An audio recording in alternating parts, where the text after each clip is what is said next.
Good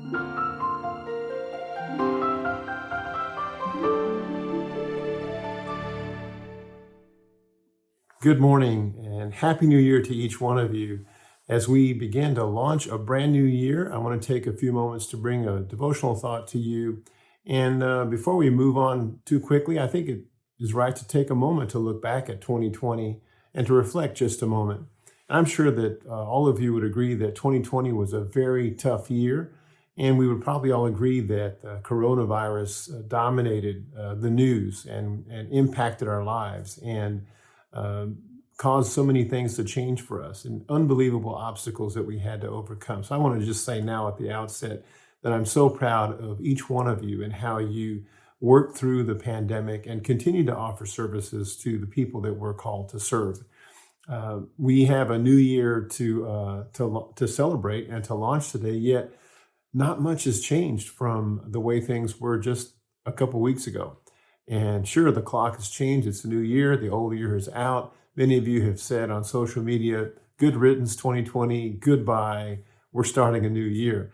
And yet not a lot has changed because we still have to take precaution. You still have to be careful, wear a mask, and practice physical distancing to ensure safety for you and your loved ones. So I want to encourage you to continue to observe those precautions as we move into the new year and await perhaps a vaccine and for things to dissipate.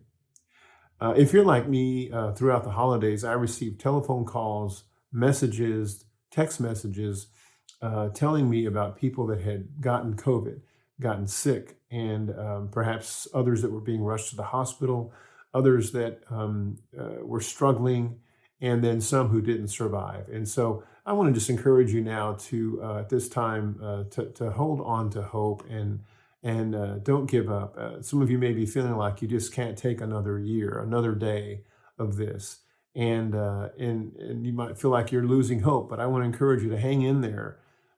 Help is on the way. Hope is around the corner. Hang on to hope. I want to tell you about Jonah, who's described as a person in the Old Testament who lost hope completely and then found it again. The story of Jonah is in 4 chapters in the Old Testament. If we wanted to, we could title each chapter in a unique way. Chapter 1 would be Watch Jonah Run. Chapter 2 would be Watch Jonah Swim. And chapter 3 might be Watch Jonah Obey. And chapter 4 would be Watch Jonah Get Angry. And his story is very interesting. He is asked by the Lord to take an assignment to go to Nineveh to speak and preach and to tell the people about God's coming judgment. And so in chapter 1, we see Jonah running away from God and God's instructions and the assignment that God gave him.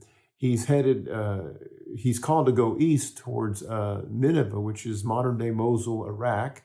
And he declines and heads west. He goes towards Tarshish to Lebanon to catch a boat there on the coast of Lebanon, and then heads south to Joppa off the coast of Israel.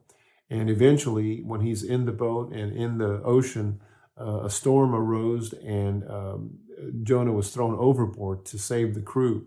In chapter 2, we see Jonah swimming. He's in the water now, and he's swallowed up into the belly of a large fish.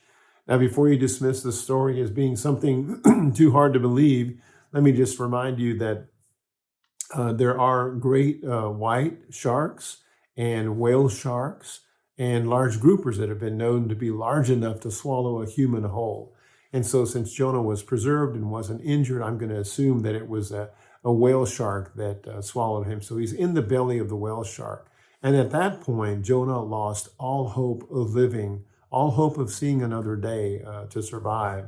And here we find chapter 2, verse 7, the prayer that in the Living Bible says, "When I had lost all hope, I turned my thoughts once more to you, O Lord, and my earnest prayer went to you in your holy temple."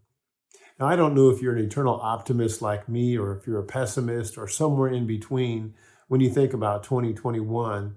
But I want to encourage you to turn your focus from feelings to faith.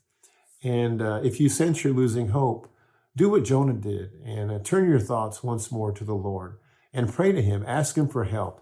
And I promise you that he'll hear your prayer in his holy temple and will respond.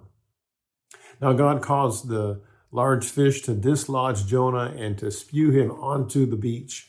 And Jonah survived, and he was then able to carry out his mission and obey. And I know that we didn't cause COVID to come into our lives. It's something that just happened without us really even knowing that it was coming when we first heard about it. And we didn't do anything to deserve this and or to earn this pandemic that's taken place. But even so, let's start off this year by turning our thoughts once more to the Lord, to pray to Him and ask for His protection, to send prayers into His holy place, into His holy temple, and to hope in Him, to trust Him for a better year. Now may the Lord bless and keep you. May He cause His face to shine upon you, give you peace, and protect you all the days of 2021. God bless you. Have a great week.